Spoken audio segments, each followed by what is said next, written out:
Hello, welcome, what is good guys? Tone here, and today we are checking out Path of Achra.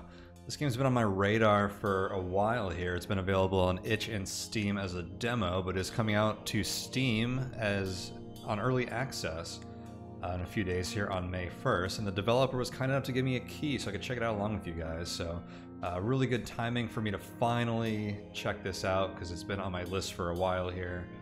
And yeah, we're going to take a first look here. Today is the first day that I have booted this up and installed it and checking it out. We are on the early access version, not the demo here. And I played one run earlier. I did a first look for the Patreon and had a blast with it. So interested to check it out here with you guys a bit more. I'll give you the quick rundown here. Here's the Steam blurb. Path of Achra is a traditional roguelike with an emphasis on hero customization and immediate power. Fight through the deadly lands of Achra to reach the horrors of the obelisk and discover what lies beyond. Also notable here on the Steam page is that it's inspired by Tales of Magial, Dungeon Crawl Stone Soup, and Rift Wizard. The DCSS and Rift Wizard influence was immediately apparent in this, and is present throughout the game. And there was another note on here. Oh, they called it a broken build sandbox, which was a descriptor I really liked that I might use in the future. If you've played Rift Wizard, broken build sandbox is a fantastic way to describe aspects of that game. And that's sort of like you can build a lot of stuff, and there's a lot of combinations, interactions, and very often you can make things that are just broken and kind of break the game open, and you become insanely powerful. So this definitely fulfills a level of power fantasy through that as well.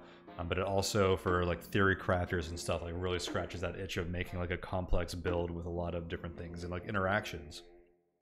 But the other line here that I really liked with Path of Achra is a bleak, dark fantasy traditional roguelike with a focus on streamlined controls and rapid hero customization. And it does have good controls, or streamlined controls I should say. You can actually play this with one button from what I saw. But yeah, let's get right into this game here. I don't know if this is like the boss that you're going to be fighting on a different run. This changes every time you boot up the game. It says, "O Kukiak who destroyed Koha, raise thy red mask. May indolent war reveal you in the hour of rage." Or maybe this is speaking to our character, I'm not sure. But yeah, let's get to the path for our character creation. Before we do get started, I'll give my usual reminder that if you guys would like to support this channel and my other work, you can do so over at patreon.com/tonehack. Feel free to check that out. It's also where you can get access to the first looks I do, which are generally just playing like the tutorial and stuff I wouldn't normally put on the my main YouTube feed. Kind of the stuff that I do before like prepping for these first looks, but I just started recording them as a Patreon perk. So you can find that stuff there, and I did one for Path of Achra. I've been doing them for a lot of games because we've been checking out new games lately. So there's a bunch of stuff up there for that now, which I'm happy to start doing. But enough of that, let's get to the actual game here. Welcome, Pilgrim of Achra. These are the days of flood. The doomed lands are silent, filled with enemies and treasure. A many-faced spirit presides, cowled in shimmering dark. Choose your culture, class, and religion. So we started with these top two rows, but I unlocked a few in that last run. There's also this cycle of humility thing, which is like, looks like additional balance, difficulty, like ascension modifiers. It says here that the intended difficulty in true game is the first cycle. Further cycles are meant to be bonus modes that add fast progression and random enemy strengths for experienced players. So various levels of difficulty and gameplay style, it seems that can add. It doesn't look like I think I have to fill up this bar before I can do that. And so we have a bunch of options here. What do we want to... We choose culture, class, and religion. What is this religion I unlocked? The Hadad, the god of wildfire and storms, favor those who perform the dance of pure combat. They have prayer mechanics you can use here.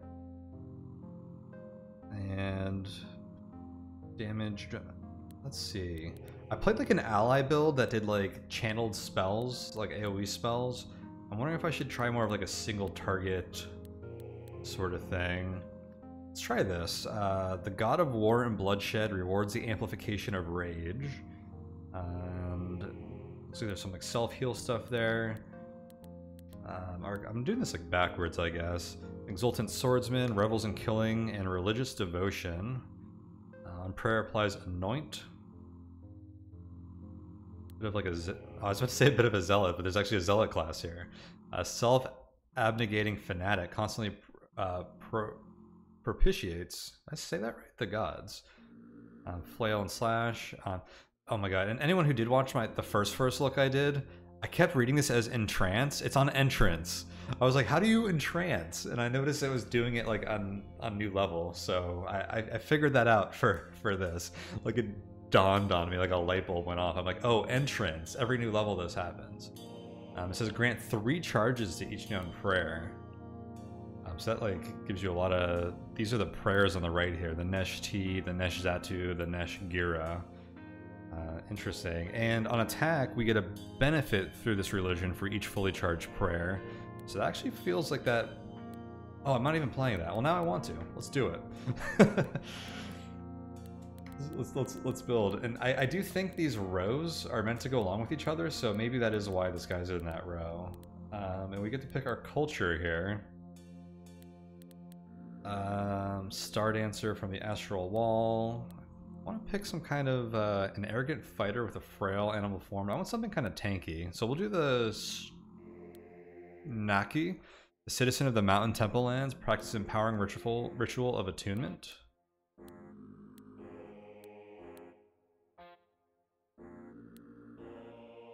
None of these feel like real warriors. Actually, a warrior here, but that's the class. Resist fire, attune yourself per duration. Okay, we'll run with this one. So we're gonna play the Naki Zealot of Hadad. Cool stuff. So here's the character creation. A lot of options here, and this is like a lot of what this game is like choosing different like things that like interact with each other and stuff. So this is a pretty complex like character creation. It's simple and complex. You're only picking 3 things. And they just each have their own set of stats, but if you like really want to dig into it, you can say like, oh, I want the fire resist from here, or like this attunement interacts with like what this thing does. So this can get complex, but it doesn't have to be. And we're not gonna read too much into it, but it seems like the option is there for people who like really want to theory craft and digging deep to these systems. So let's go start here.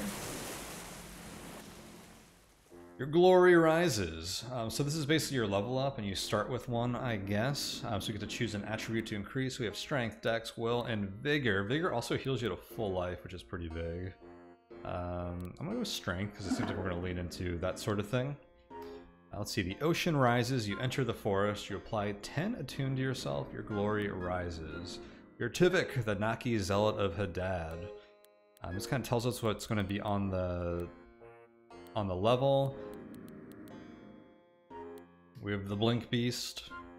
They all have their own stats. You don't necessarily have to read through all of these, but as you play the game more, and again, I've only played one run, but I suspect you'll kind of like learn what each of these are like and stuff. It's kind of like in Rift Wizard. This is a very Rift Wizard thing.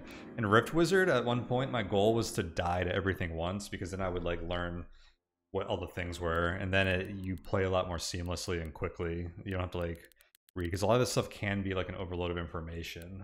So I choose not to like read every single detail on here, because it's often not that important. If you just want to like play through the run, you'll die like to things you don't understand, but then you'll learn them, and the next time you'll know them just by looking at this icon instead of having to read through it. But the other big thing here is the powers menu. So these are divided into what, 1, 2, 3, 4, 5, 6, 7, 8, 9, 10 schools, or elements as it says, and then there's different abilities in each one, and you can actually pick, it's not like a tree, any of these, but we basically have 6 points available. I believe you get 1 per level, and you can pick one of these to spec into. And this, if you've played a Rift Wizard, another big thing is like Rift Wizard has like a list of like hundreds, literally hundreds of spells that are available to you from like the first time you get to choose something. So this is kind of like that on like a smaller scale.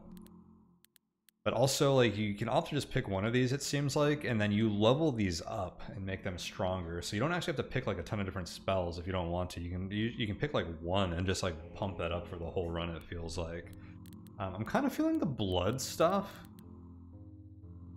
It's also martial that helps with fighting, so maybe we stick to stuff like that.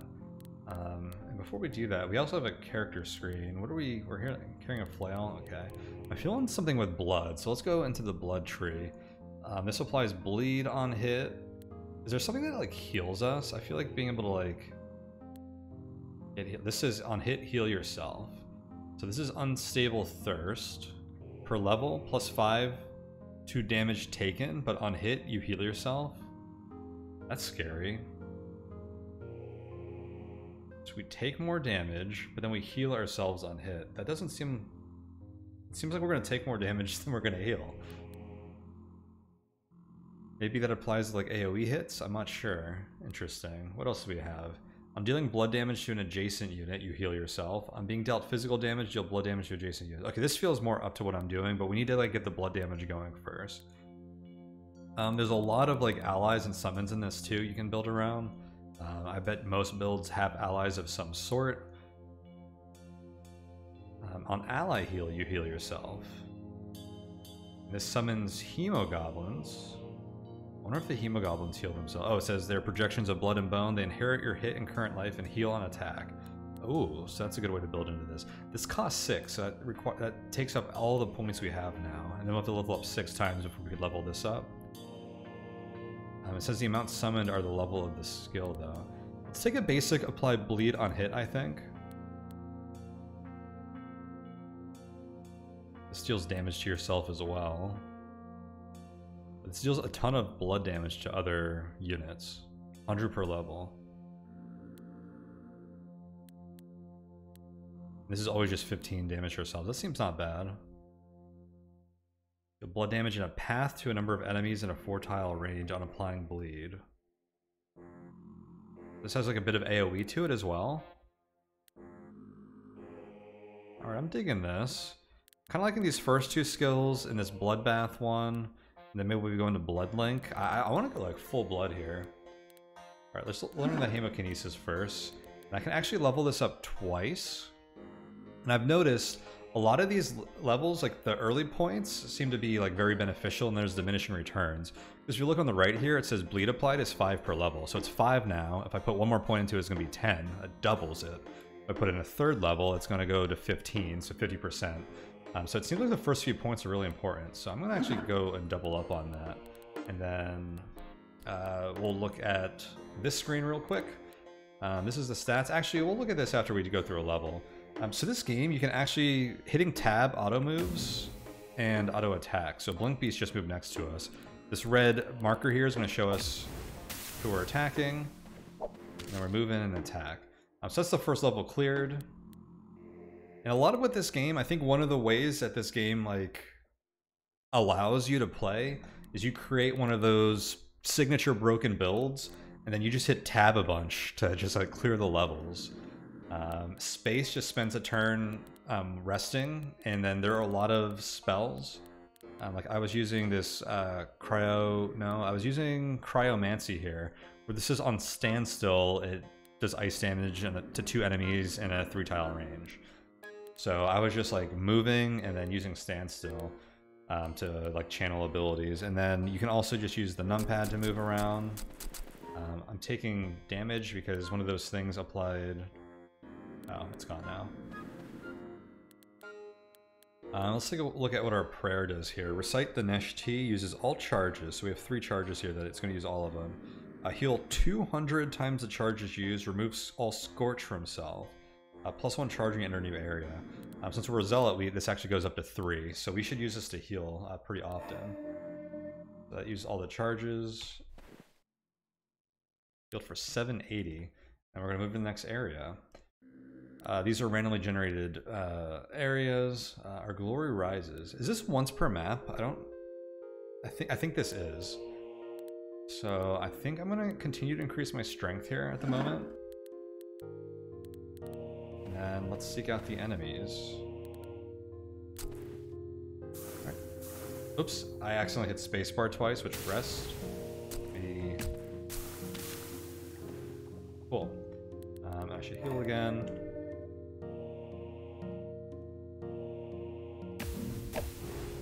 The Blink Beast went behind us. So I'm meleeing him, but we have the ability that's doing damage to this guy. This game has a big combat log too. Blink Beast dodges our attack. We shock them, we burn them. They break it, and that's because of our deity. 30 fire, 30 lightning damage to an enemy for each fully charged prayer. That's because we have 3 here. So that's actually doing a lot. Keep cranking the strength up at the moment. What was I going to look at? And that's on attack, it does that. Cool.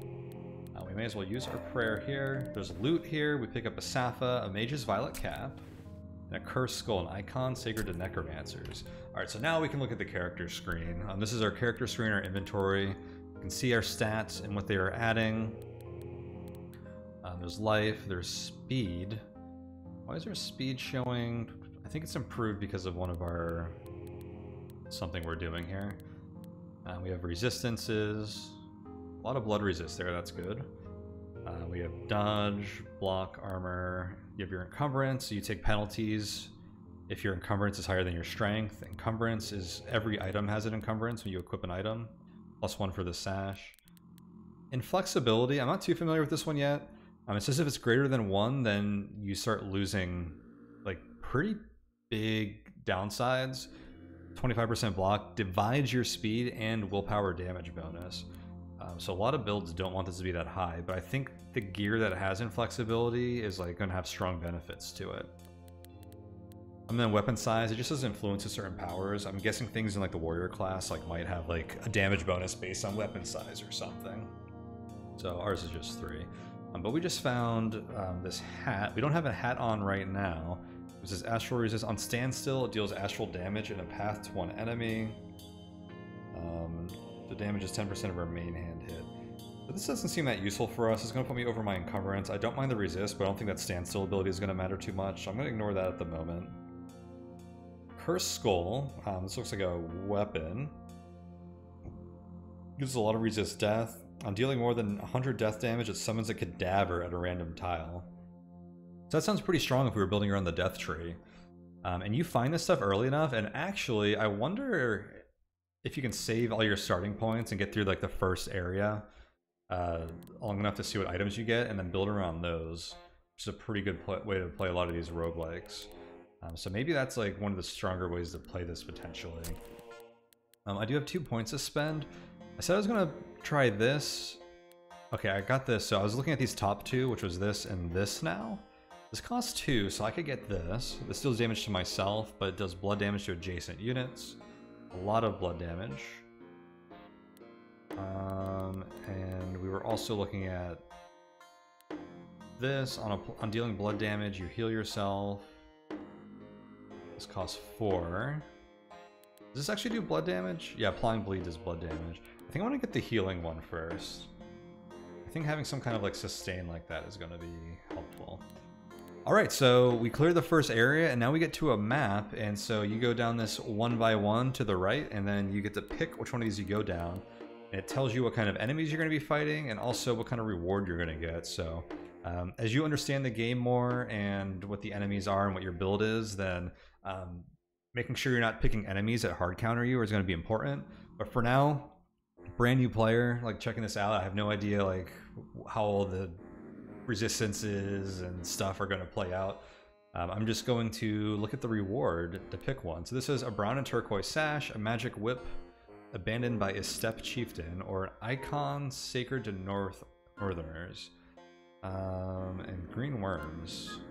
I'm just going to take this one. We already have a sash, but I think our sash... Oh, this is where all our blood resist is coming from. That's actually pretty good. Alright.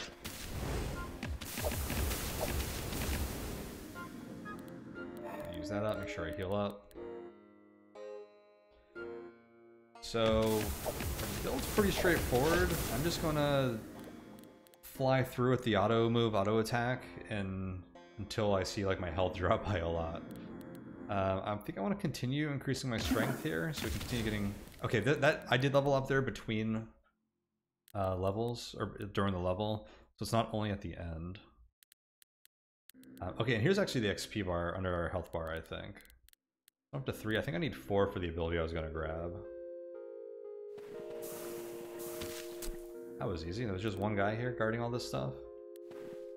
I just picked up 2 items. I accidentally skipped past the first one. So we got this sash. I guess sashes are pants in this. Your whole, like, it's not just like a belt slot. It's like your whole lower body slot. This gives us blunt resist and ice resist, and on doing blunt damage, 50% of the damage is dealt as ice. Or we have this whip, which can go in one of our hands. Attacks area of two-handing. That sounds really cool. On game turn, perform a 25 damage hit against one enemy in a 3-tile range. I kind of like that. What does our flail do? 160 hit blunt. 1 block, 120 accuracy. This is 160 accuracy, 120 hit pierce. So there's pierce, slash, and blunt are the 3 physical damage types. This is higher accuracy. I think a lot of our stuff is being applied on hit, so the damage isn't as important. I kind of like this. I'm going to wield this in our main hand. And I don't know if that free hit that happens every turn against an enemy at range is going to apply our blood stuff, but this feels like it. And it says attacks an area. I don't know if that means it's going to attack multiple targets at once, or if we just... Oh, it has to be two-handed. Which do I... Am I two-handing it?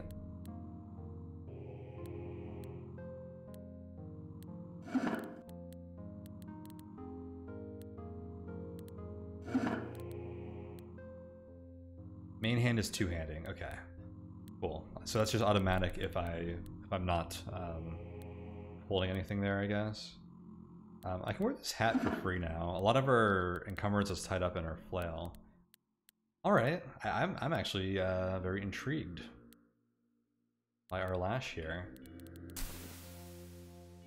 Oh, I forgot to use my thing. Can I use it now? Wow, I can. That's actually really cool. These towers seem to be like important parts of this game, like harder areas. So we're at the green tower. The rocks are smeared with dung, a terrible stench. Slag skirmishers guard this place. Mud golems stand here. You see an altar lit with sickly green flames. You see a horrific statue made of dung. It is in the shape of a crown. I'm not putting that crown on my head. You will find a robe abandoned by a volcanic dwelling sage, a dull blood-seeped short blade, a dull yellow mage's cap, and an icon sacred to astral wanderers. Sounds like my kind of tower.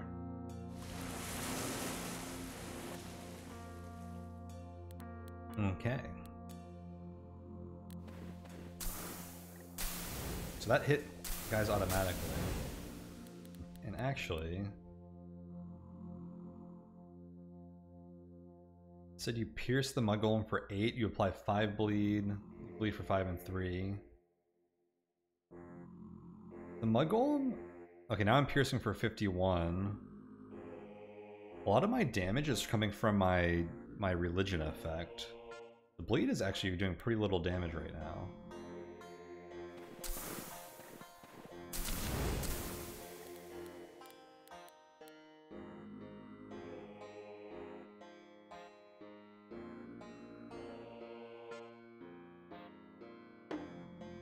Is this one turn? Yeah, so I think I hit both mud golems at once.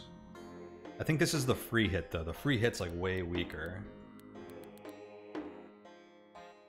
25 damage hit, yeah. While our base hit is 270 damage, I think. And then I guess our blood damage is based on... The damage is 20 per level. Oh, bleed per duration is 5 blood damage. Step slash attack, okay. That's interesting. If you don't move, you don't take bleed damage, it sounds like. Oh, I forgot to use my thing again. I'm at like full health, so I guess it doesn't matter too much. I keep cranking my strength. Let's actually look at what these say. 25 life, 5% block, 5% hit, or 10 if two-handing. Minus damage taken. This is dodge, chance to block, accuracy, and speed. We have good accuracy in our whip, so I feel like I can delay this a bit. Although I think getting like good block and damage reduction and good dodge is probably the trick to having like a... Like, I assume like dodge has like diminishing returns. Usually like diversifying a bit can like make you much more tanky in games like this. Willpower increases your damage dealt. I don't know if that's just in general or mostly from like magic stuff. It also increases your healing, so having high willpower, if we take that healing ability, might benefit us. 1% chance to recover from each harmful effect on game turn. Determines your maximum summoned allies. So I think strength is kind of our main thing. Vigor could be pretty good for us, and a little bit of dex and willpower is kind of the build I'm going to play towards. We can take this... Which one was it? This one now, if we want. Bloodbath. What else do we have here again?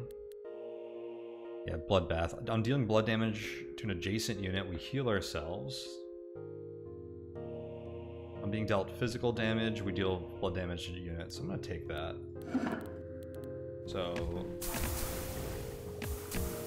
should make us a little bit more durable. Okay, I'm taking a lot of damage here. Makes me want to look at the log. The Withered Imp is doing a lot of damage to us.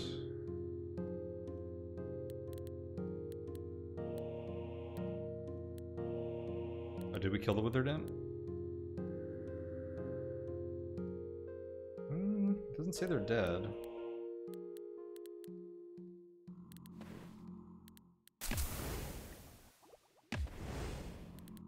Let's go ahead and use this.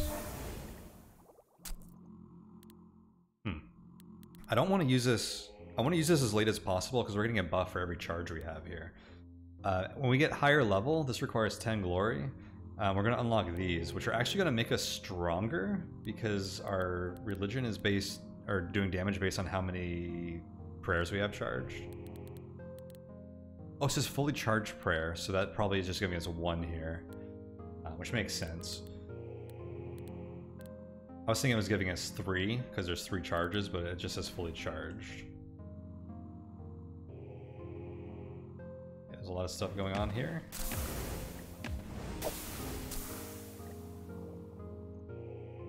Hey. Some vigor. Let's get some max health going on.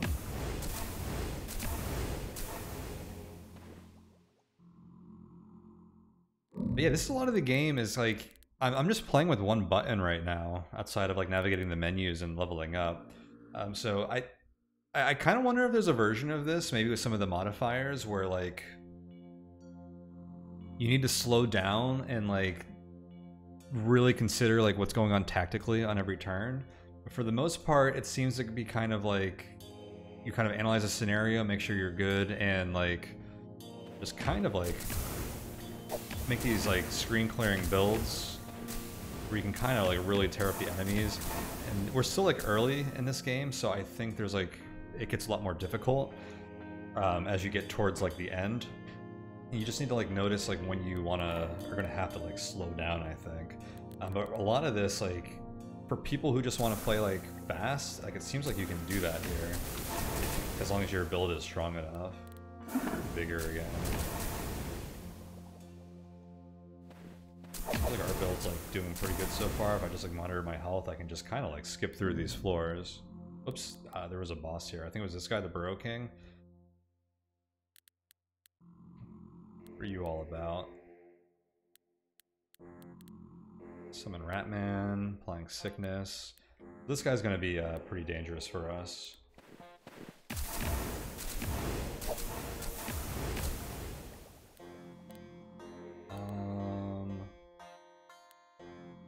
Maybe with the Vigor to reset my bleeding stacks and give us more health, just because I think this boss fight.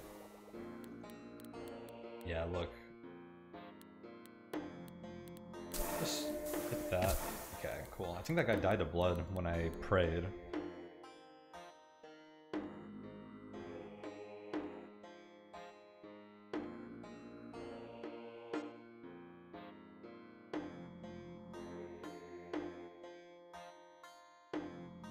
poisons for 130?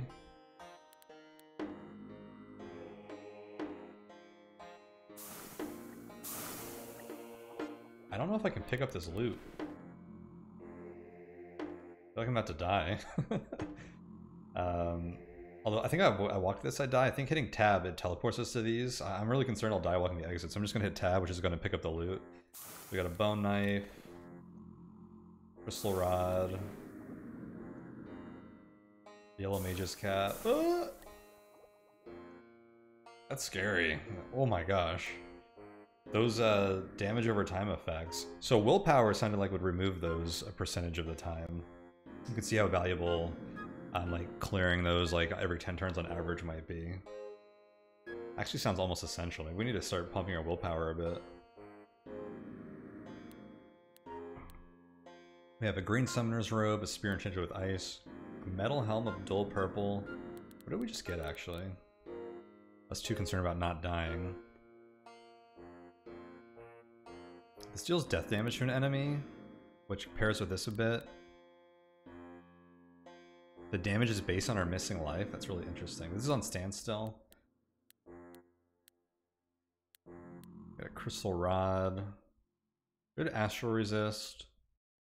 Deals astral damage, which we do on standstill, but I'm not really leaning into that stuff. Dude, my last run I was playing a build that is built on like standstill effects. But I kept getting like all these like huge axes and stuff, and now we're getting like all the stuff my previous build would have wanted. What's the robe of heat do? 50% resist fire, 50% resist lightning. On dealing more than 50 slash fire or lightning damage, remove scorch and freeze from yourself. I'm gonna put that on. I love how this thing updates. That is huge for our resist. Too bad we don't do 50 from this. Because that would proc that pretty reliably. Give the bone knife. It applies bleed on attack. When applying bleed, it deals blood damage to adjacent enemies. The damage is equal to the duration of bleed on the target times 10. We're stacking bleed. I think that bone knife...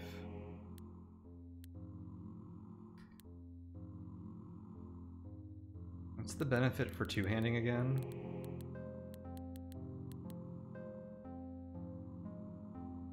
It doubles our strength bonus. I want to equip both of these, because this seems to work really well with their build.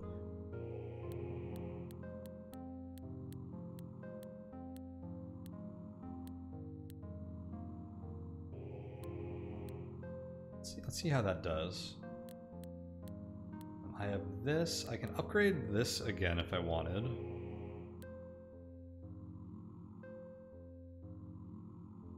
I want to get this for like more heal. I mean, more damage makes it so we don't have to heal as often. This will double our healing though, so maybe I'll get an extra point into that. We have Ratmen, Storm Knights. These guys look less scary. I don't know if that's true or not. I have 45 health, so I need to use this immediately, which is a big downside for us. You know what? I might need this upgraded to win.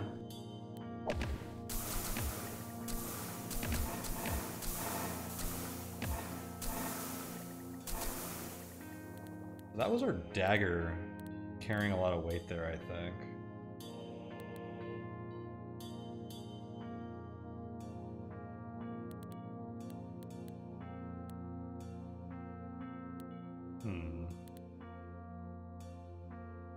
I'm kind of fixated on the strength.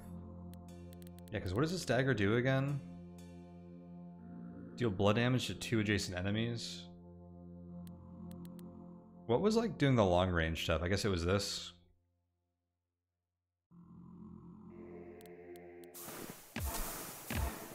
Maybe it's happening more because I am applying bleed more.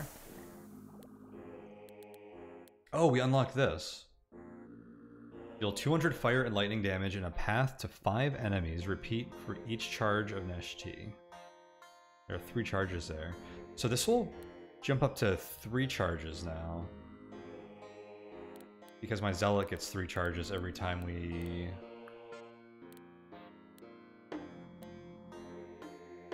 on entrance. Nice. Okay, that's actually huge. And this is enough damage to proc our armor piece here. Which will remove Scorch and Freeze from ourselves. That's like a cleansing. I like the intersection of your starting components, your skills, and then the armor and equipment in your inventory. It's really cool. Alright, well I'm feeling a little safe again, so I'm just gonna smash some buttons a bit. Should probably be using this stuff a little more, but it doesn't seem like we need to yet.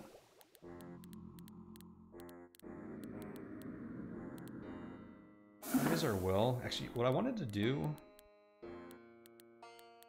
I wanted to see if our damage on this stuff goes up when I increase my will. We'll try to premeditate that next time. Cobra Idol.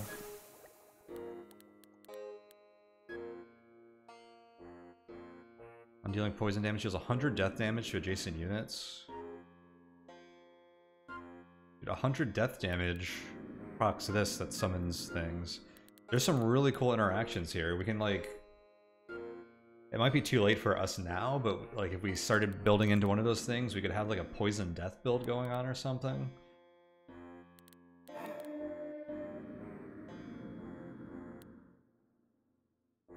Oh, and you know what I just realized? Now that we have 2 abilities, this is doing 60 fire and lightning, which should be proccing this on most turns. Let's see, long blade infused with astral magic or pair of leggings abandoned by a void knight. Let's check out the leggings.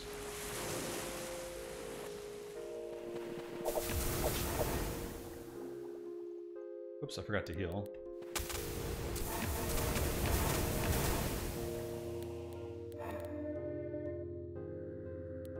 Look at the combat log.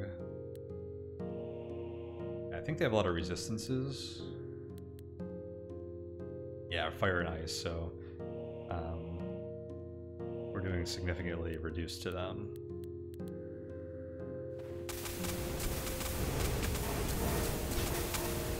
Okay, I'm about to level up.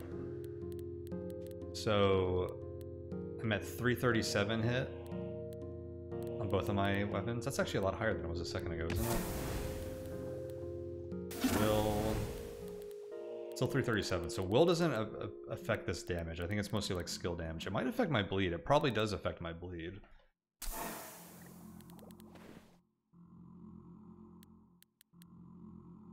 Void Chalcis.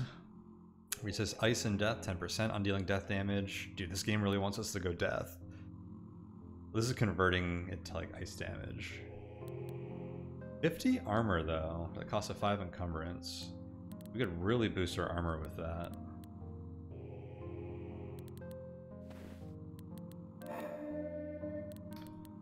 I have 3 to spend here, so I can improve this again. We're really getting into diminishing return territory there. I think we're better off here, because this does damage to adjacent units as well.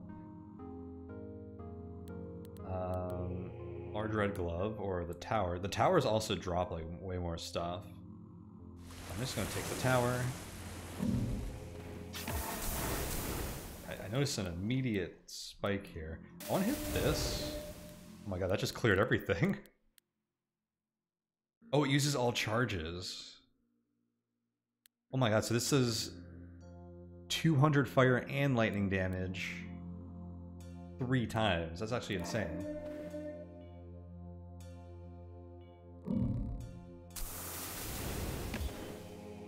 Like, oh my gosh, that's insane. Oh man, I want some more vigor here. It's still like popping off, holy cow. Look at this turn. It starts here. You recite the Nejizatu. Yeah, we're shocking things for 300. Things are dying like crazy. They must have a weakness, 50% negative resistance to shock. These guys are resistant to it, but still take a lot of damage. Okay, we weren't even hardly using that, but that's insanely strong. There's more guys here. Leveled up here, so I'm gonna put a point into that. Use our healing prayer.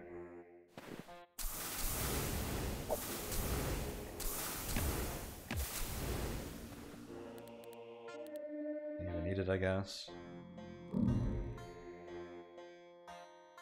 Urga Priest, summon an Urga Guard. Is this the last floor?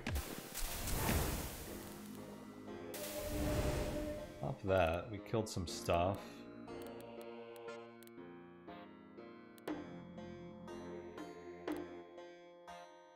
I don't even know what we want now.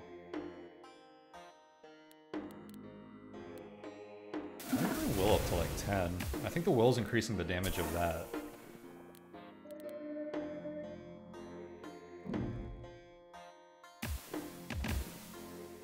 So we have all the stuff that affects like adjacent enemies and stuff. Or at least that one ability of ours. Bloodbath. These guys like crowding us is helpful. I think it's a good time to pop this. Yeah, it just cleared the map. Oh my gosh, that's insane. I guess this is insane with the Zealot, because normally this only gives you +1 charge. We're getting 3 every time. This tower is pretty big.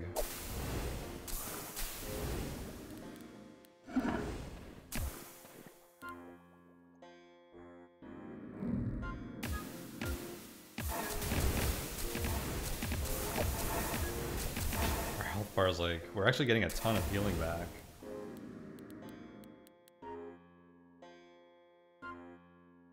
The healing? Oh, here we go. Heal for 17, 17, 7. Oh my gosh. It's for all the bleeding? Okay, so yeah, that's really paying off, that healing. I'm dealing blood damage to an adjacent... Okay, so when we're surrounded, we heal a lot. That's so cool. I'm gonna pop this.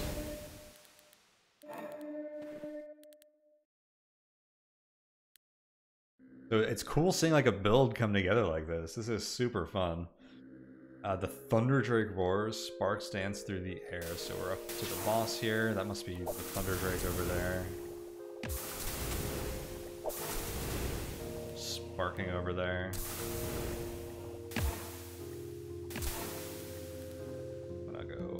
This. Pretty good amount of damage. Oh my gosh. I did so much damage there. Look how much bleed damage. This is one turn. Why did I hit so many times?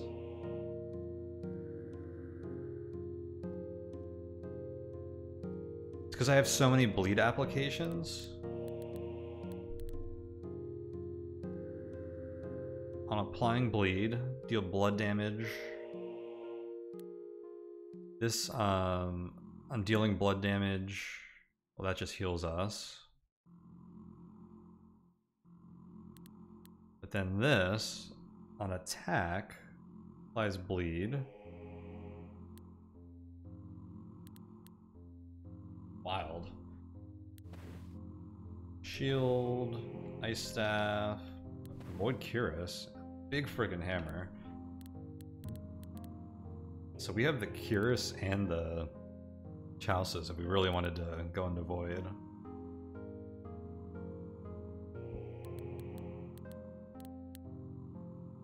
Use a Psychic for each separate effect on self plus 50 block. That's pretty huge. I like our combination. I don't think I want to change any of this stuff.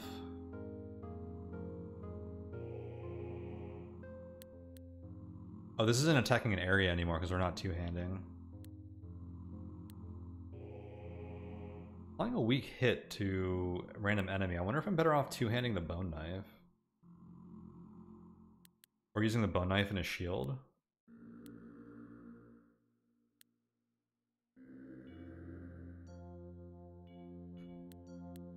This does hit twice though, which is like double bleed applications, I think.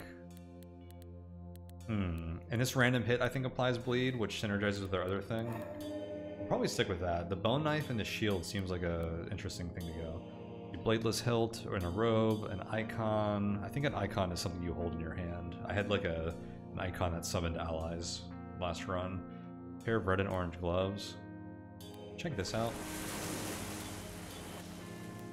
+3 here. I think I want to get another healing thing after seeing how strong that was in the last area.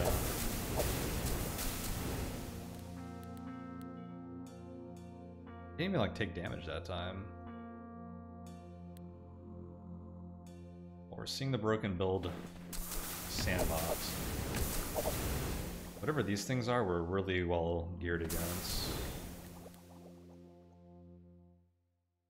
They have blood resist too.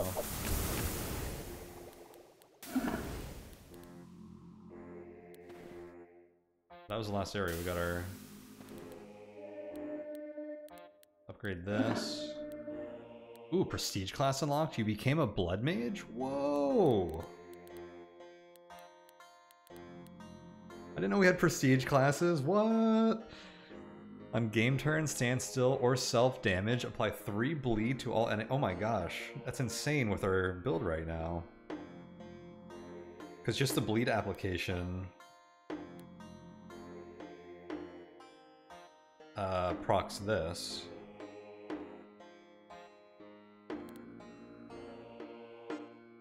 We do damage to ourselves.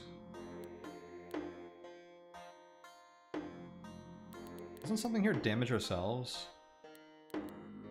I think we didn't take that. Maybe we need that now. This is damage to ourselves. I think we should grab that next. That's so cool. I didn't know that was a thing. We only have one place to go, and I didn't look at the items we just got. A Mind Saber to psychic damage.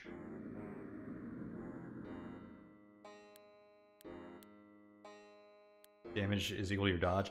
The psychic stuff is like, it's kind of like a monk. A lot of it's like kind of dodgy fist weapons, or I guess stuff like this, from what I can tell. This robe gives resists psychic and astral, pretty big.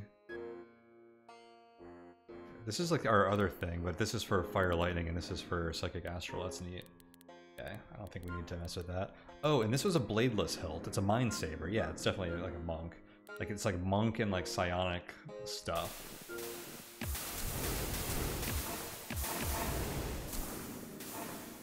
Oh, this is what wrecked me last run.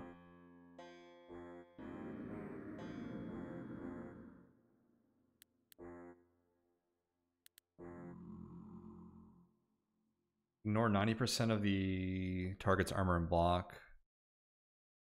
An extra attack.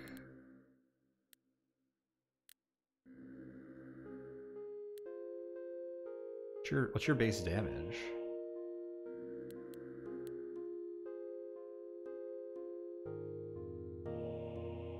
Yeah, blast me for 213. Wait, what is this? Okay, that killed them. Yeah, that one of these like surprise killed me last time because I was playing fast like we're doing here. So, like I said, like you'll learn some of these I think over time. Here these are again. Oh my gosh, you see how much damage that guy just did to me? He attacked twice. Holy, okay, we gotta be real careful here now. Those things are no joke. I wonder what descriptor entering this area, if there was one that told us about the Star Brute. I guess it would have, it shows you what's in the area. Okay, I'm gonna get Vigor again. Is there just one Star Brute here? Well, at least we have that insane ability. Mage Cap, Brute Plating. Dealing physical damage, increase the damage by your encumbrance. Some good resist. Stand still. Am I wearing a hat? I am.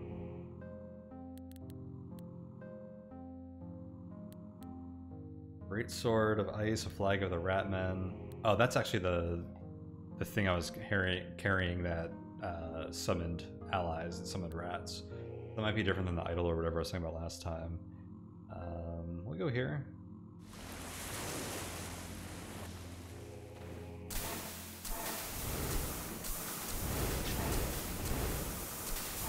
We're faring much better in this area. Oh my god, this poison did as much damage as we just healed for.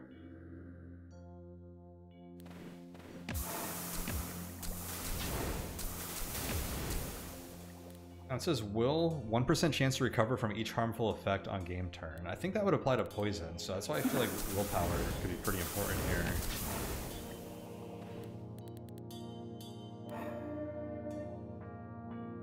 Oh, and game turn isn't every one of our actions. Each game turn occurs at speed 5. This is the speed at which on-game turn triggers occur and effects such as bleed expire. So I think we're acting almost 3 times per game turn because we're speed 14. Maybe? I'm not sure how the speed's factoring into that. Oh, I got an ability here, so I can take this that damages ourselves to do more damage to guys around us. This is blood damage to ourselves. This pairs with this, because this is 15 damage that's unaffected by resistances or increases, and this procs when you take 15 damage.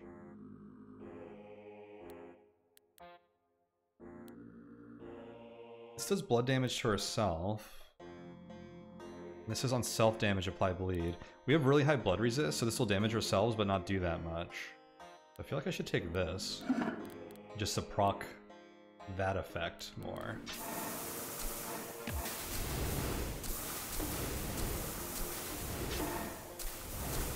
I think is what's happening. We got a robe. Resist psychic, undealing more than 50 physical damage, apply 5 repulsion to yourself. Repulsion deals damage to attackers, but it's pretty low. This resists psychic. For each separate effect, it does plus 30 hit, which is the damage. I don't think I'm going to put any of those on. Spiked bone crafted arm guard, a magic staff, dull leggings. Let's see what the arm guards are all about. I want to start playing real fast, I think. And also, I'll go strength. Because we're trying to like wrap up here, but I think we need to see this through. I'm having a blast with this. It's cool to see how certain areas did have like a pronounced difficulty spike. Again, that's very Rift Wizardy, where like certain areas were going to like hard counter you, and certain areas were like things you were very strong with. So picking your path in that game was based on that. We also got our last ability here. Again, uses all charges, deals fire and lightning damage to adjacent units. The damage is equal to main hand hit, repeat for each charge. Seems not as strong as this. Well, I guess it depends on what your main hand is. I think that benefits us from...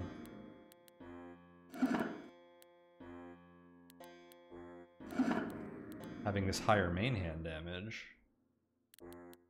But does that mean we're applying less damage? Let's try it. And we gotta go to the tower.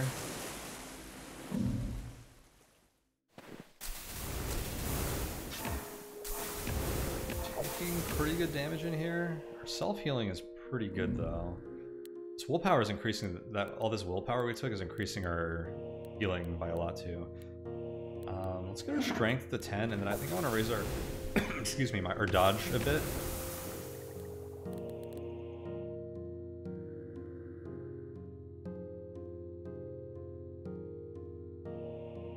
Your maximum score to dodge an attack must be enemy accuracy.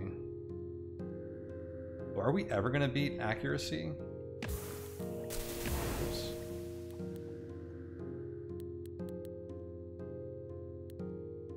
I feel like we might need a lot of dodge to do that. I'm gonna pop this thing. Nice. Thing's still strong as ever. We're stacking this attune as well, which is what this does. We get 5 on entrance. Apply +5 for each fully charged prayer. Oh, so we have a base of 15 with all of these, and it goes up to 20. Okay, that makes a lot of sense then.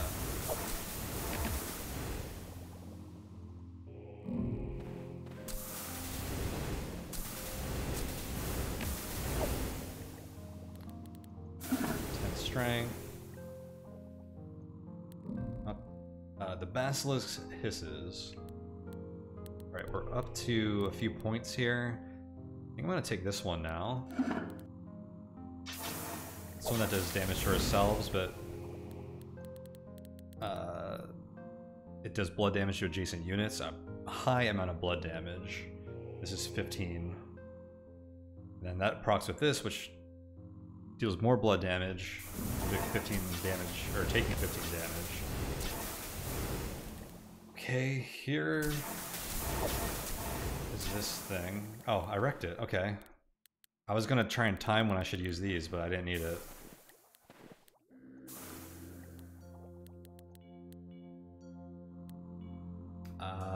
This claw, very high accuracy, good pierce damage. On step or attack, does a 75% or 75 damage hit against one adjacent enemy. That seems like it's worth replacing the spear with. We should swap hands because it does a little more damage on our main hand.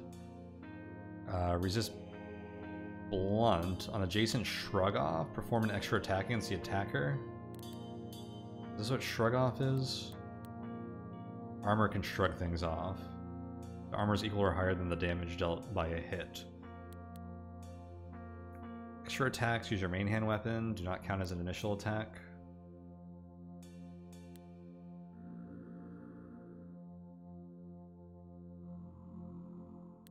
Let's swap these because I want this to get extra attacks. I'm going to try putting this on.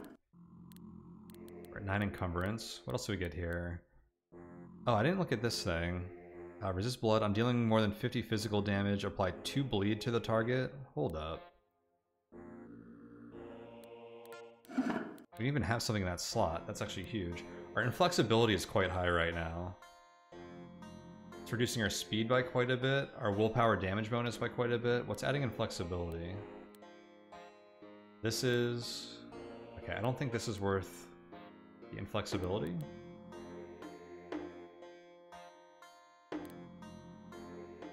Block percent went down by a lot.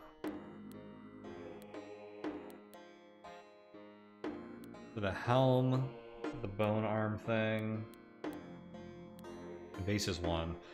Those both add quite a bit to like our build though, so I guess I'm gonna see how they feel.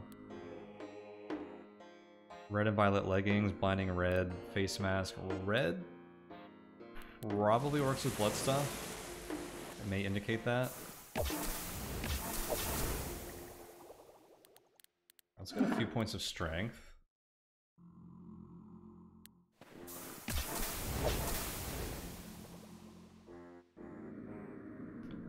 I'm not feeling the inflexibility. Getting... So we have a pretty big damage bonus from willpower. 100%, but it's divided by inflexibility, so it's divided by 3. I think we're proccing hits so often that getting a bonus on all hits is better than getting like 2 extra hits.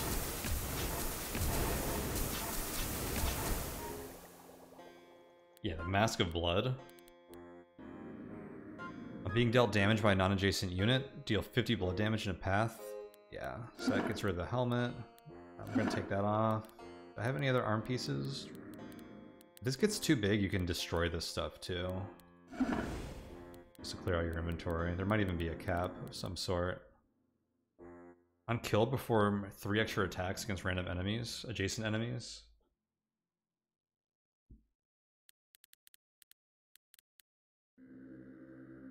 Six encumbrance, 6 weapon size.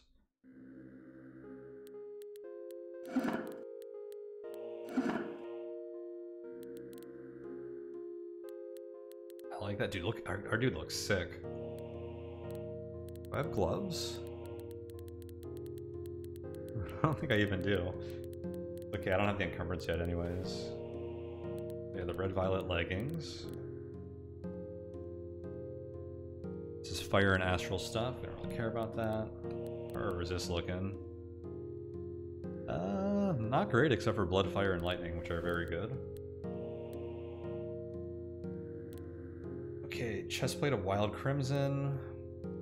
That could be another blood thing, maybe. I need strength so I can put on gloves when we get the chance.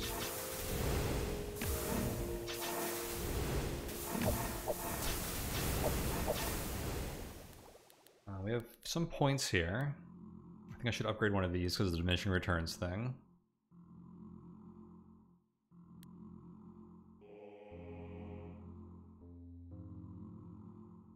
Blood damage to adjacent units. Look at that, it's very high blood damage. To double. These guys are doing pretty good damage to me. They're pretty... Let's be careful here.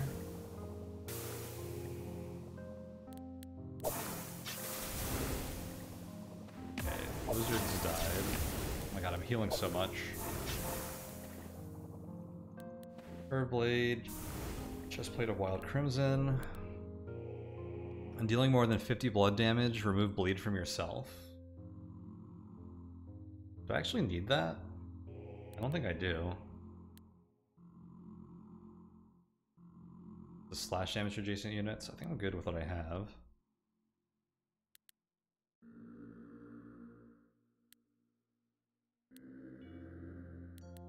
I care about any of this stuff. I'm gonna do this because it has that unit we just fought, which wasn't too bad. I want to get some more vigor. We're just like sitting at max health here.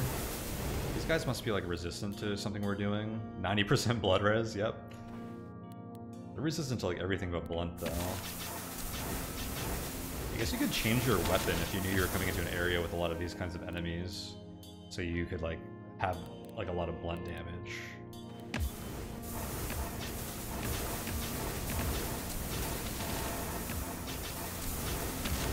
We are like very tanky in general. We got burning for a bit, but we're removing it either from willpower or from doing higher damage for our chests, which removes burning. A lot of damage there from something.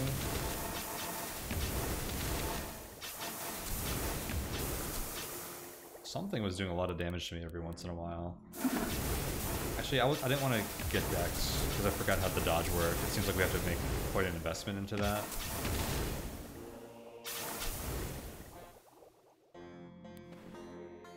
Skirt of Clinking Bones. Dealing slash damage. Dealt again as blood. We do slash and pierce. I don't think dealing blood damage alone... Oh, dealing blood damage heals ourselves. So it gives us another heal proc.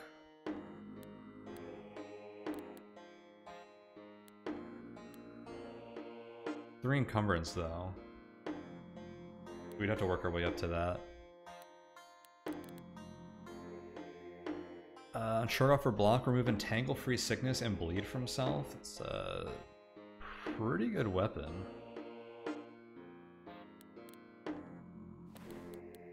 I can do more upgrades. I'm gonna up this just because, again, the diminishing returns thing. It seems going from 1 to 2 is pretty good there. Battle Spear, Scythe, Herb Sword of Poison Magic. I guess we'll go here. Fire Wasp Swarm here, and we're pretty good against Fire Wasp. Okay, something's doing a lot of damage to us. The Orchid Wretch is blasting us. That's these things. These guys were hurting us a lot before, too. So that's like astral damage, I guess? Yeah, resist astral 0. What was the other thing that was hurting us a lot doing? I think that was astral as well. I think having astral resistance could be important in this game. Seems like those are some of the high damage sources.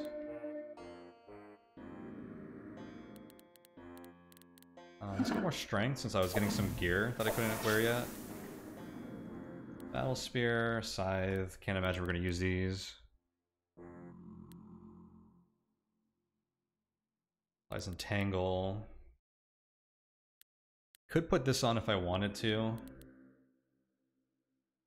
We have a max of 75. I don't think we lose blood resist if we do this. Yeah, we're still maxed out. Let's try that, see how it feels. +2 again, I can upgrade one of these again. I don't think we want to. I might go with one of these again. We're into the last area, I think. The obelisk, our goal. You see antlered effigies covered in blue rags. Moroi knights hold court here. You see strange diagrams of ice. Filth revenants gather here. A master dwells here. You will find a shimmering violet spear, a pair of emerald arm guards, and an enchanted skull helm. Let's do it.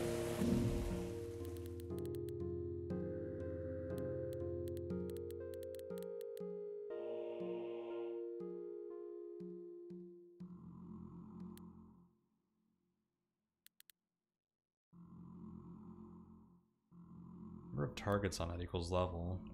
I wonder if it'll apply to the same target multiple times if there aren't enough targets. Or that could be wasted for like single target stuff when you're fighting bosses or whatever.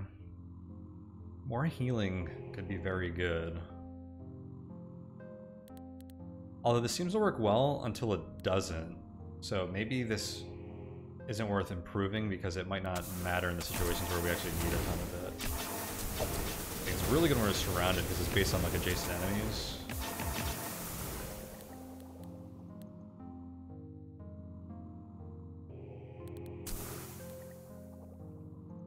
Forgot to heal.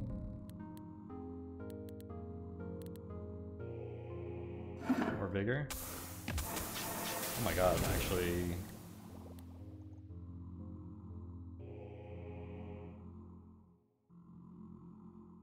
Ice Priest chilling for 65, chilling for 106. I gotta watch out for those. Like blasting these things? Okay, that cleared the level.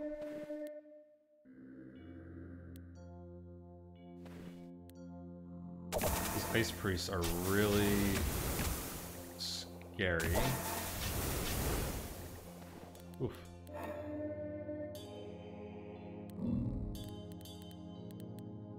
Take Will. Morroid Zealots. I have 3 points to spend. Do we want to get into anything new?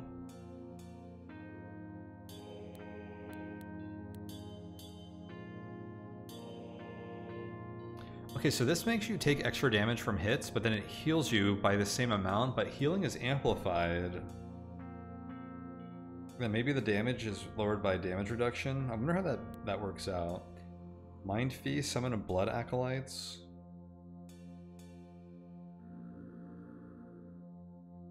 Dealing blood damage to an ally. I think we're just gonna stick with what we've got here.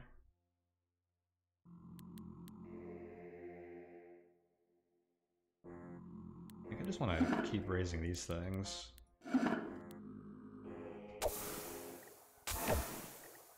I should heal a lot now that I have adjacent units. Yeah. That was a single turn. Oh my gosh.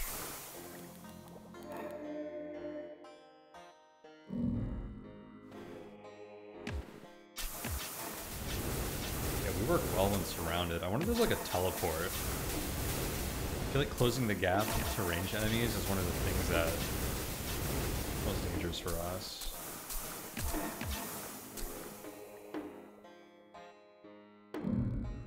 The horror golem apprehends you, little pilgrim, and the end is near. I wonder if this is like the main boss for this run. 50 blood resist, a lot of health. Taking a ton of damage. That was one giant turn. Let's take Vigor, it's gonna clear my stuff. That was a lot of damage. Look at all these stats.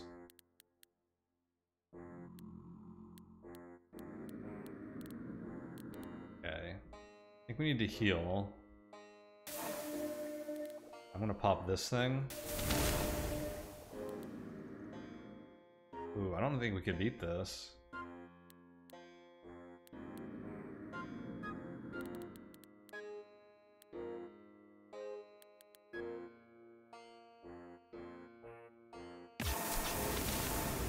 Okay, I'm healing a lot when I'm using normal attacks and not praying. Okay, that worked out once we were adjacent. Ooh! Get some gear, finally some gloves. Apply sickness if you do more physical damage, which we do. 4 encumbrance or gauntlets. What is that? Skull mask. Resist blood. I'm being dealt blood damage. Heal 5. I don't remember if we do blood. We do a little blood damage to ourselves, and it's probably less than that.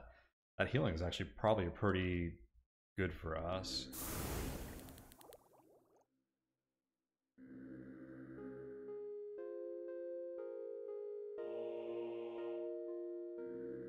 Okay. I read something about like a new game plus sort of thing. I don't know if that's what this is, or we're in like a different area. So I don't know if that was like finishing the game proper. Probably not. I didn't get like a windscreen or anything.